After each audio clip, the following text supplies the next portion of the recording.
and that's my name. So you all know me. I think everyone here knows me. He needs no introduction. I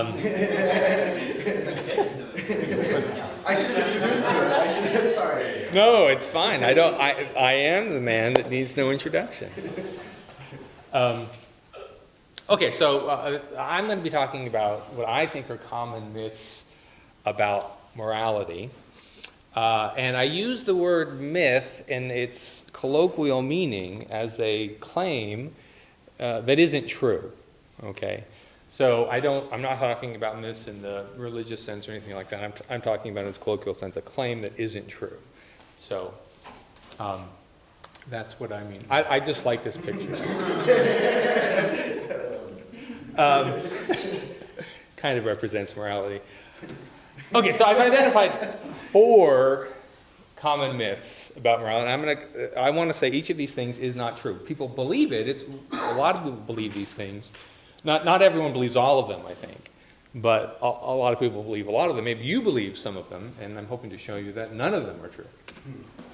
So the first one is that morality somehow depends on God, that it comes from God in some way. I think that isn't true. Not true at all. Not even close to true. Completely false, in fact.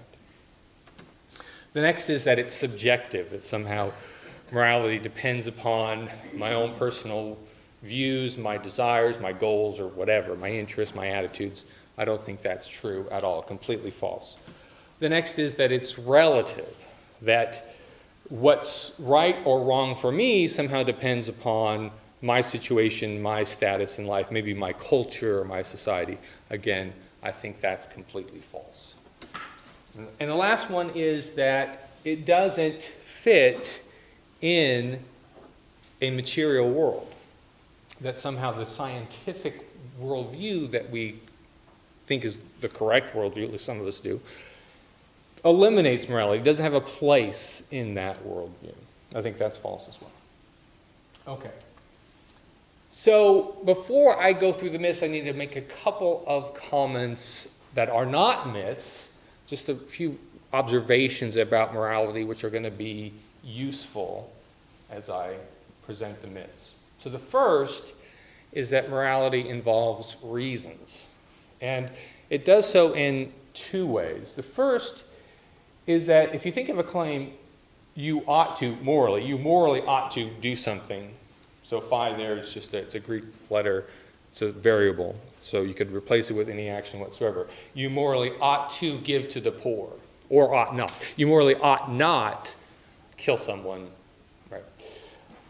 When those sorts of claims minimally imply that you have reasons. Okay?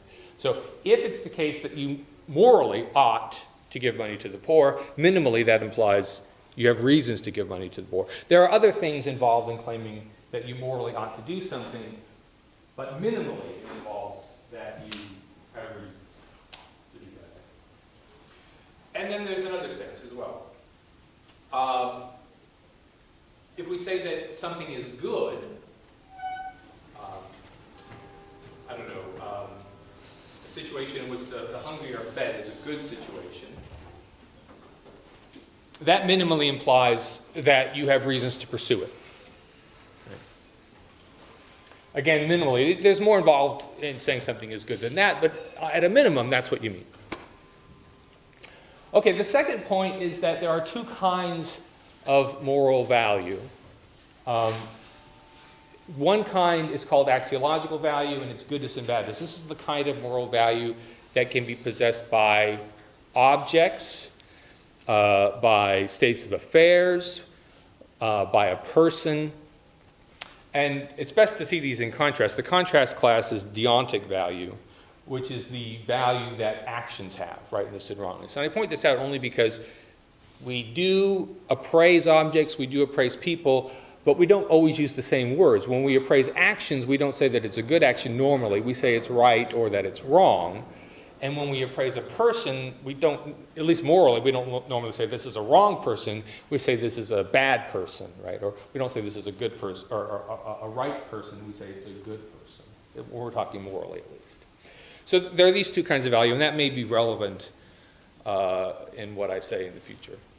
Okay, so let's get to the myths. So the first myth is that morality depends on God, that somehow it comes from God. I don't think that's true. I think that it's got nothing to do with God. But here's the view. Here's the view I'm going to criticize, right? This picture represents it. Here we have God, and he's giving Moses the Ten Commandments. The idea is that God commands that we do things, and those commands make it the case that we ought to do them. Or he commands that we not do things, and that those commands make it the case that we ought not do them. And so if you didn't have God, and you didn't have his commands, then you wouldn't have any morality, because there'd be nothing that we ought to do or nothing that we ought not do. We only have something to do morally. We only ought to do something morally if there's a God telling us what to do. Now, to relate this back to Dustin's presentation when we were watching Craig and Kagan, Craig was representing the position. We didn't really get much of a flavor for this, but his view is that morality does come from God, and that if there was no God, then there would just be no morality. Right? That's the view that I'm saying is a myth, and I hope to convince you of that. So I'm going to raise two problems. There are more problems than these two, but I think these two problems are sufficient to show that it's a myth. The first problem is that if some action is wrong, then it has features in virtue of which it's wrong. It has some intrinsic properties or features that are sufficient to make it wrong. So I'm going to give you some examples. This is a depiction of Leda. Does anyone know who Leda is? No? Okay. Futurama. What's that? Futurama. Ooh. That's Leela. Close. Good, though. I like the Futurama. That doesn't look very Futurama. It doesn't. He's like, it's ancient Rama. Yeah. Past Rama. So this is... No, she's not a Kardashian, although I could see why you might think so.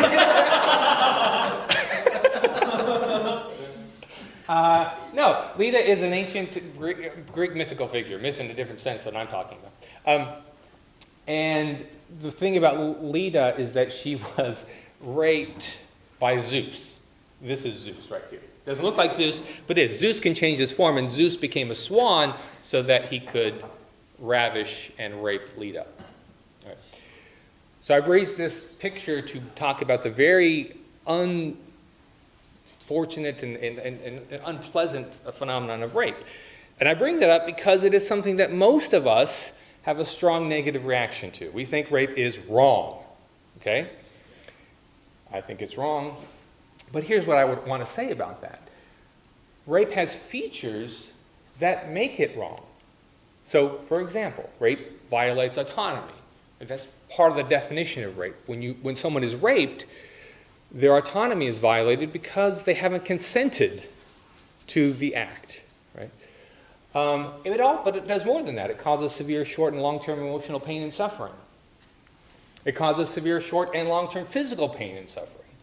All of these things are true about rape. And what I say is that that's enough. That makes rape wrong. You don't need anything else. You don't need God telling you not to do it. And what would God telling you not to do add to that would make it wrong? So here, I want you to conduct this thought experiment. Just imagine that we live in a world in which there is no God, right? Maybe this is not the actual world, but suppose there isn't a God. And suppose in that world, but the world is like this world in every other way. All of us exist, the earth exists, everything is true, we have the same president we unfortunately have. The only difference is that there's no God. And suppose someone is thinking, well, I wonder if it's okay to rape. Let's see. Well, rape violates autonomy. It causes short and long-term severe emotional pain and suffering. It causes short and long-term severe physical pain and suffering. But God hasn't said anything about it because there's no God. So it must be okay. Right? That's absurd. That's ridiculous. That cannot be true. Right? These things are enough to make rape wrong. these are properties that the act of rape has completely independent of God. Another example, feeding the hungry. So here are some very unfortunate children who are hungry, and suppose we want to feed them. It seems to me that we can say the following about doing that. It satisfies intense needs, it diminishes suffering, and it prevents long-term malnourishment and developmental problems. Right? That seems to me to be enough to make this the right thing to do. But again, conduct this experiment. Suppose that we live in a universe without a God. And you're wondering, here are some hungry kids, should I give them food? Imagine you're standing right there in front of them and they're reaching out to you and you've got like 12 sacks of famous stars or whatever, I don't know, pizza, 12 boxes of pizza. And you're thinking, should I give any of my food to these kids? Is that the right thing to do? Well, it satisfies intense need, it diminishes suffering, it prevents developmental problems. But God hasn't told me to, so I have no reason to do it. Again, I think that's absurd. These three properties are sufficient to make it the case that we ought morally to feed the hungry. It doesn't matter whether God has had his say or not. Okay, so that's problem number one. The intrinsic features of action are sufficient to give us reasons to refrain from or engage in the action. We don't need someone telling us to do anything, even if that person is the almighty creator of the universe. It doesn't matter. These actions in the two examples I've shown, they have properties that make it the case that they have the moral properties they do. Okay, so now on to the second problem. This is a more familiar problem, and if you've taken my courses, you've heard me talk about this problem. If our moral obligations are grounded in God's commands, then morality is arbitrary. So, arbitrary means not grounded in reasons. Remember, this is a point I made a few minutes ago, morality involves reasons. If you morally ought to find, that minimally implies that you have reasons to find. So morality and reasons are intimately connected. The problem is that if morality depends on God's commands, then you lose that. You don't get reasons. Morality is completely arbitrary. It doesn't involve reasons at all. So here God is giving Moses the Ten Commandments. What I'm saying is that if morality comes from God, he has no reasons to command what he in fact commands. He can command that we not kill, but he doesn't have to. He could command that we kill. He could say, you know what, thou shalt kill. This is my favorite example. God could say, oh, there's an 11th commandment. I forgot. Moses, come back up here. Here's the command. Thou shalt torture puppies. Thou shalt find the cutest puppy that you can find, and thou shalt pull off his ears. And thou shalt chop off his tail and let him bleed, or her. And if that is not sufficient to make the puppy dead, then thou shalt boil the puppy in a vat of oil. God could command that. Nothing prevents it. And here's the thing. There's no reason for God not to do that. It's not as if he could say, I can't command that people torture puppies because torturing puppies is wrong. No. If morality comes from God's commands, if he commanded that we torture puppies, torturing puppies would be right. Right? So prior to his commands, actions don't have their moral properties. So torturing puppies isn't wrong prior to his commands, if morality comes from God. Similarly, therefore, God could say, thou shalt rape. All of you, please rape at least once a year. He could command that. Nothing prevents it. And again, he can't say, well, I can't command people to do that because rape is wrong. Well, it wouldn't be wrong prior to his command. If morality comes from God, it wouldn't be wrong unless he commands it. So if he doesn't command that we not rape, it wouldn't be wrong. So therefore, if he commands that we rape, rape would be obligatory, not just okay, obligatory. And if you're not doing it, you're doing something wrong. Or you could command that you slaughter your firstborn child or your secondborn child. Again, nothing prevents him from doing that. So the problem here is connected to something called the youthful dilemma, which again, if you take in my courses, you know a lot about. This comes from Socrates, or from Plato's dialogue Euthyphro, where Socrates asks the question, do the gods love the pious because it's pious, or is it pious because the gods love it? So there are two options here, and I put them in terms of God's commands because I was talking about Moses and the commandments.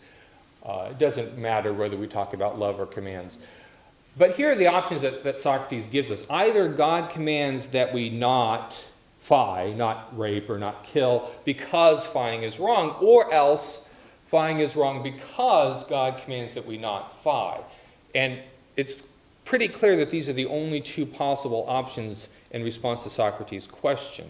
Either God commands that we not fie because fying is wrong, or fying is wrong because God commands that we not fie.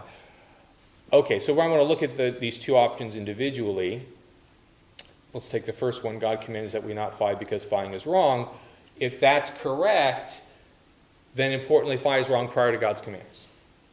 Right? So if this is killing a child or torturing a puppy, God commands that we not torture puppies because torturing puppies is wrong. Well, that means torturing puppies is wrong prior to God's commands, right?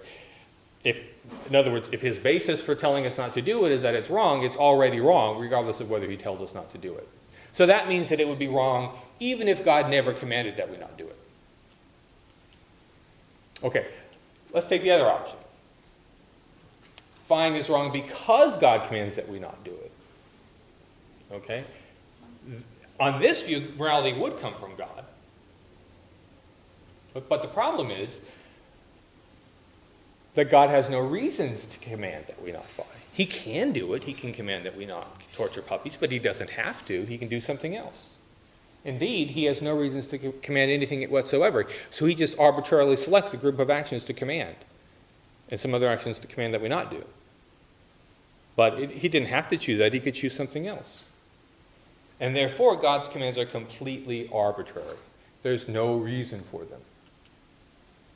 So, problem two is, if moral obligations are grounded in God's commands, then morality is arbitrary. And so that means that there would be no reason why rape is wrong or feeding the hungry is right. It's just an arbitrary fact that rape is wrong. Why? Well, because God arbitrarily chose to command that we not do it. He could easily have chosen the opposite. So there's no reason why it's wrong. It just happens to be wrong because that's what God commanded. It seems right, and it violates the idea that if something is wrong, then minimally I have reasons not to do it. Or if something is right, then minimally I have reasons to do it. Okay, so these are the two problems with myth number one, the idea that morality comes from God. All right, myth number two is that morality is subjective. Excuse me. And I'm going to give this a particular gloss. There's lots of different ways of talking about how morality might be subjective. What I'm going to consider is the possibility that what we ought to do depends on what we want, depends in some way on our desires. So more specifically, our practical reasons, not just our moral reasons, but all of our reasons, practical, that is, reasons to engage in actions, depend on our goals, interests, desires, and attitudes. Okay. So maybe this seems strange, but I think that it's got a long pedigree in philosophy. There are many philosophers who have held this view, most notably David Hume, apparently. David Hume famously said in a treatise of human nature, "'Tis not contrary to reason to prefer the destruction of the whole world to the scratching of my little finger," which seems strange because it seems like I shouldn't. So what Hume is saying is that if I had to decide between whether my finger gets scratched or whether the world is destroyed, I could choose to scratch the finger and let the world be destroyed. There's nothing irrational about making that choice, choosing to scratch my finger and thereby letting the world get destroyed. That seems weird, right? How can that be? It seems like if anything, I mean, it's pretty clear. I shouldn't. If I have the opportunity to prevent the destruction of the world, I should do it, right? I've got reasons to do it. But Hume says no, you don't. It's not irrational at all. That's weird. I think. Maybe you don't. I'm going to try to convince you. And here's a more contemporary philosopher. Bernard Williams, he died a few years ago, but he defended a kind of neo-Humean view about morality and practical reasons. And this is his view. Now, this isn't, he changes this view a little bit, but it's a good place to start at least. He says, some agent, some actor, some person basically, has reasons to phi if and only if A has some desire, the satisfaction of which will be served by his phi-ing. So, a couple examples here. Suppose that you want to graduate from Cypress College with a degree, say, in philosophy. Well, if you want that, that gives you reasons to engage in certain behavior, like choose a major and then take the classes necessary for completing the major. So if your major is philosophy, you have now, if you desire to graduate with a degree in philosophy from Cypress, you have reasons to take philosophy 100.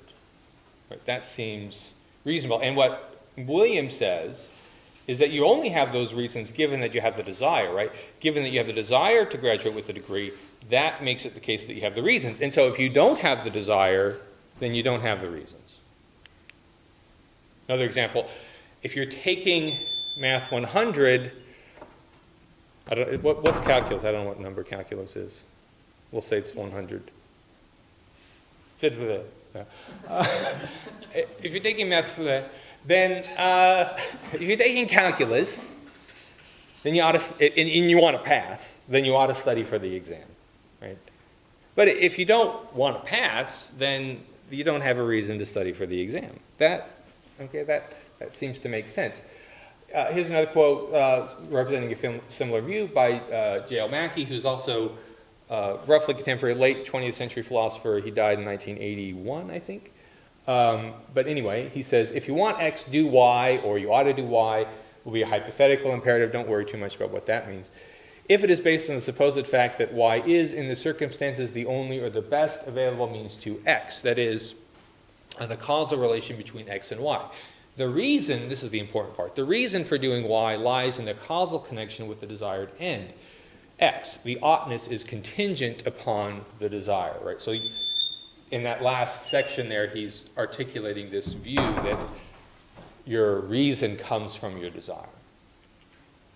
So this is often called the desire-based reasons thesis. The view roughly is my desire gives me a reason to phi if my phi-ing will serve to satisfy my desire. Okay. I don't think that's true at all. I think it's a myth. I don't think my desires give me reasons. Okay. So a little bit of intuition pumping here. I don't think it matters whether I want to help these guys. I think I have a reason to help them regardless of whether I want to. Right? My reason to help them doesn't come from my desire. I have a reason to help them. If it comes from anything, it comes from the fact that they need me to help them. It doesn't come from my desire. Similar here. I don't think my reason for not raping Lita comes from my desire to not rape her, to respect her autonomy. No, it doesn't matter whether I respect her autonomy or not. I still have a reason not to rape her. It doesn't matter what I want. So hopefully that seems right. I know it doesn't to everybody. So, again, just to repeat, the desire-based reason thesis can be boiled down to this. My reasons are created by my desires. The consequence of this is that what I have reason to do depends on my desires, and of course you might have reason to do something that I might not have reason to do. To go back to the rape case, that's really problematic, because if you want to cause severe suffering, mental and physical, and to violate autonomy, then according to the desire-based reasons thesis, you have a reason to rape Lita. If you want to cause suffering, you have a reason to rape. I might not have a reason to rape if I don't want to cause it, but you might have a reason to rape if you want to. Zeus has a reason to rape because if he wants to do that. That seems weird. Okay, but I have other examples. This example, it actually comes from Bernard Williams, who is a prominent defender of the desire-based reasons thesis. He uses it because he recognizes that it's a problem and it causes him to modify his view. I'll explain the problem, then I'll tell you how his view is modified, and then I'll explain why I don't think the modification works.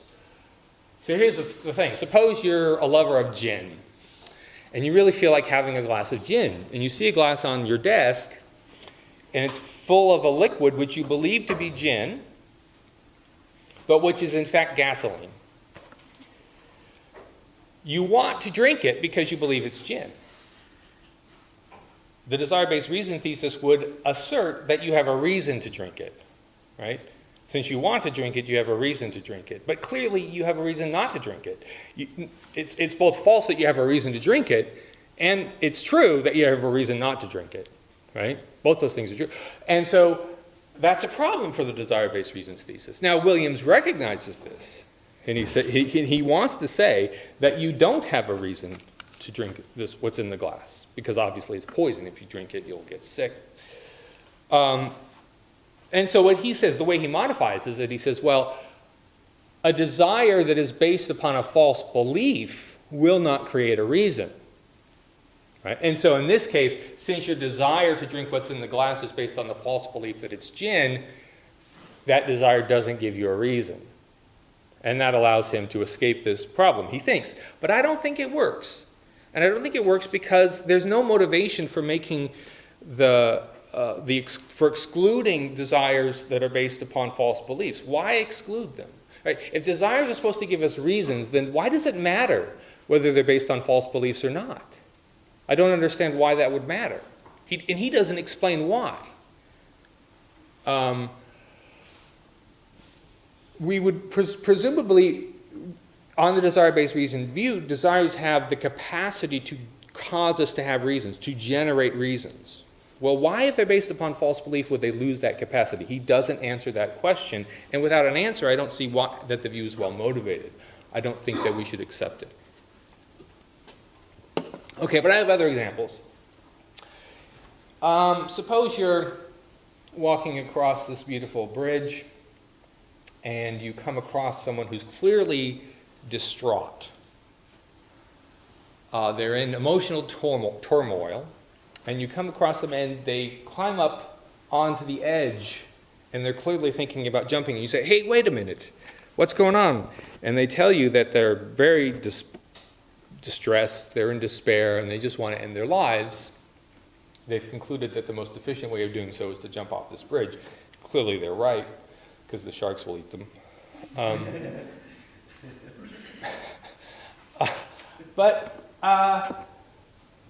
Okay, so on the desire-based reasons view, the desire to end her life gives her a reason to jump. But I don't think she has a reason to jump. I think she has a reason not to jump. Right? I mean, maybe there are some people who ought to kill themselves. I won't mention any names. Some of them might live in Washington, D.C. No, I'm completely joking. But I'm sincere. That there may be people whose lives are so full of misery that they should end it. I mean, maybe people who are suffering from a terminal illness that involves severe pain, and they have nothing to look forward to except for a few months of severe pain. Maybe that person has a reason to end their life. But what I'm imagining is someone who's just temporarily emotionally distraught. Maybe because she got an F on her philosophy exam, right? Or, Huser gave her an F on her paper, which has happened. That's not enough. I mean, the person still has a reason to live, and she's got no reason to jump. Doesn't matter what she wants. The desire-based reason view says she has a reason to jump. I don't think she has a reason to jump. Doesn't matter what her desire is. Okay, another example. Suppose someone really, really wants to experience excruciating pain. They happen to have a fork in their hand, and they say, you know what, the best way to cause myself excruciating pain is to jab this fork into my eye, and then twist it, and pull it out, and lick it. No, feed it to you. Okay, well, the desire-based reasons thesis says, given that you have the desire for excruciating pain, and stabbing yourself with a fork is going to satisfy, is going to serve that desire, you have a reason to stab yourself in the eye with a fork. I think that's absurd. No one has a reason to stab themselves with an eye and a fork. I don't care if you want to or not. Pain and suffering gives you a reason not to do it. The nature of suffering is sufficient to provide you with a reason to not cause yourself to suffer. Maybe you think you deserve to suffer. Right? I deserve to suffer because I failed Huser's midterm. I'm such a horrible person because I failed the midterm, so I deserve to suffer. No, you're wrong. You don't deserve to suffer, right? I don't care what you believe. You don't. You shouldn't. And your desire doesn't make a difference. You have a reason not to stab yourself in the eye no matter what you want. Okay, another example. This comes from Warren Quinn, who's a also deceased moral philosopher. He also died in the 80s, or maybe the early 90s. And his example involves someone who had what we would consider to be a really irrational desire. Suppose someone had this desire, maybe a neurotic desire, to turn on radios. Whenever they saw a radio, they would just want to turn it on. So they'd go up to it and they'd turn it on. So Quinn's point is, well, that desire, so suppose you see someone out there turning on radios, and you ask them, why did you turn on the radio? And they say, well, because I wanted to. Why do you keep on doing this? Well, because I want to. Quinn's point is, that doesn't make the behavior rational.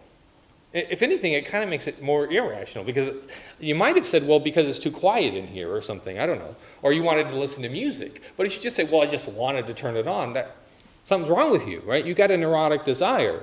That desire doesn't give you a reason to turn on the radio. It might give you a reason to go see a psychiatrist, but it doesn't give you a reason to turn on the radio. Okay. Monica left. She knew what was coming.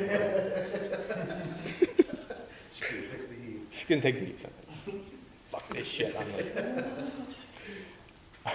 One possible answer that defenders of the desire-based reasons thesis give, one possible response is to say, it isn't just any desire that creates reasons. It's only our fully informed desires that creates reasons.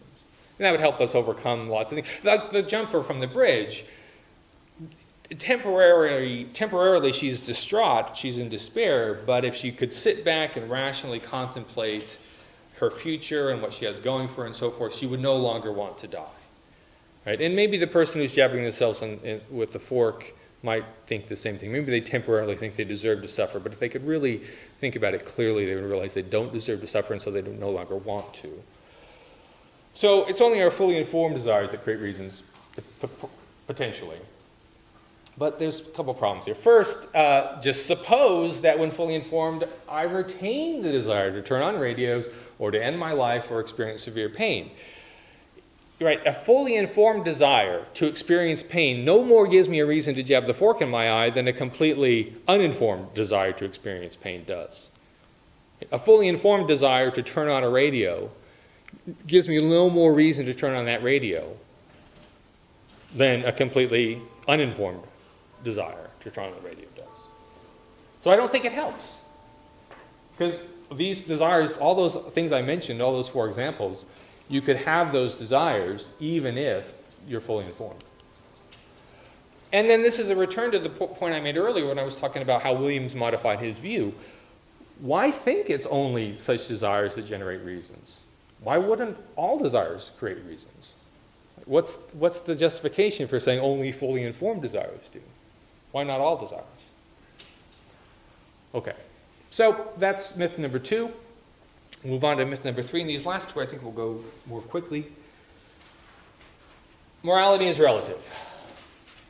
So first of all, let's begin with an observation. Different societies have different and conflicting moral codes.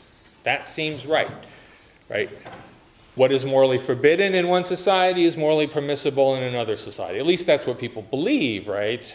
So let's take this example. Here's a depiction of Aztec human sacrifice. The Aztecs sacrificed humans. They weren't the only ones, but it's a prominent example.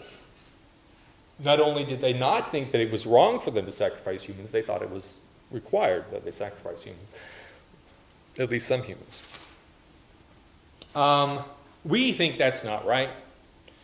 If you found your neighbor sacrificing a human, you would YouTube it, you'd video it and put it on YouTube. No, you'd call the police or something, right? Hopefully.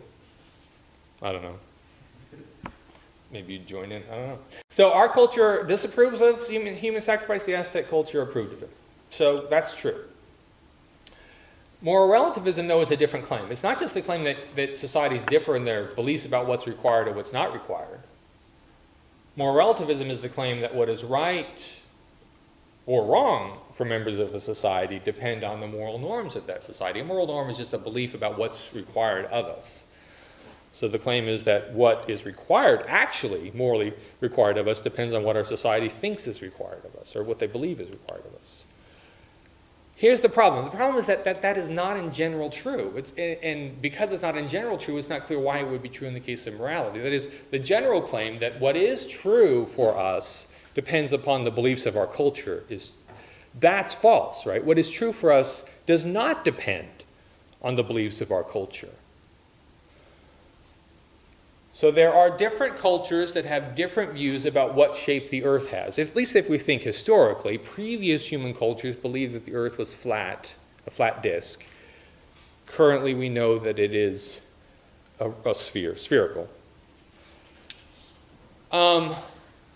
So we have differences, but the fact that there's differences in that scientific belief doesn't mean that there's no universally right answer, right?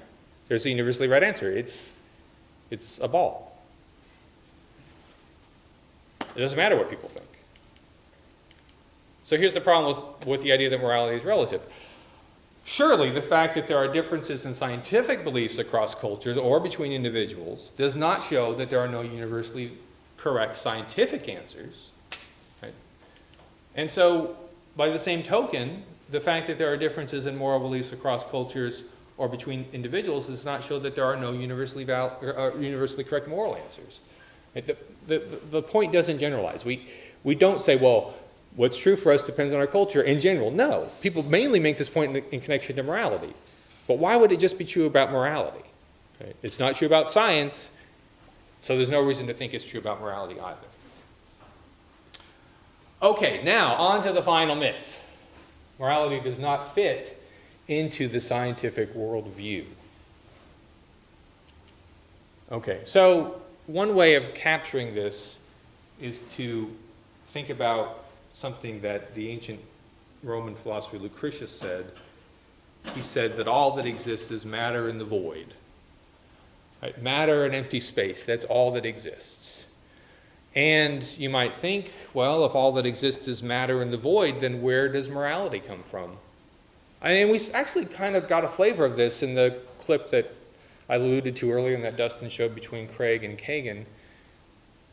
Craig said something like, well, why think that human beings, which are just a brain and a lump of flesh basically, why think that they're somehow morally special? They're just a lump of flesh. Okay? They're just matter. Why think that matter is not important? It's just matter. It's just crude matter. So if all that exists is matter in the void, there's no place for moral value. That's certainly what William Lane Craig thinks, but he's wrong. So what I want to ask is whether there are reasons to care about things. Remember, morality involves reasons. And what I would say is if we have reasons to care about things, some of those reasons might be moral reasons. They might be strong enough to amount to moral reasons. And I think that there are. I think there are reasons to care about things. For example, I think there are reasons to care about these bits of matter. Right? These are just chunks of matter. That's what they are. Right? All that exists is matter in the void, but some of that matter is organized into human bodies. And those human bodies have brains that are capable of sustaining consciousness, and some of those conscious states have intrinsic value. Suffering has intrinsic negative value. What that means is that suffering is intrinsically bad. And that means we have reasons to avoid it. These chunks of matter are suffering. And so they matter. Right? Pun intended. This is another chunk of matter. Right? But again, some bits of matter are organized into human bodies. And human bodies, most of them, are capable of deciding for themselves how their lives go. They can decide what they should do and what they shouldn't do, what activities they will engage in and what activities they won't engage in. When it comes to something as intimate as acts of sex, most of us, I would say all of us, want to be able to make our own choices about that. But we're just chunks of matter. That's true. But chunks of matter are capable of making such choices. And so, it seems to me that this chunk of matter has autonomy. She can make her own choices, and therefore we have reasons to respect her autonomy. It doesn't matter that she's just a chunk of matter. And here are other chunks of matter, and there's a little bit of void there too. But this matter matters. What they're doing is significant. They are learning. They're trying to make their lives go better. They're trying to become better people. And it seems to me that that matters. It doesn't matter that they're just chunks of matter. So does morality fit into the scientific worldview? I don't see why not. Suffering exists in the material world, and the nature of suffering gives us reason to care about it, and specifically to care that it be diminished. People exist in the material world, and the nature of people give us reasons to care about them. The scientific worldview provides no reason to think that reasons cannot exist. So it is a myth that morality does not fit into the scientific worldview. And that's it.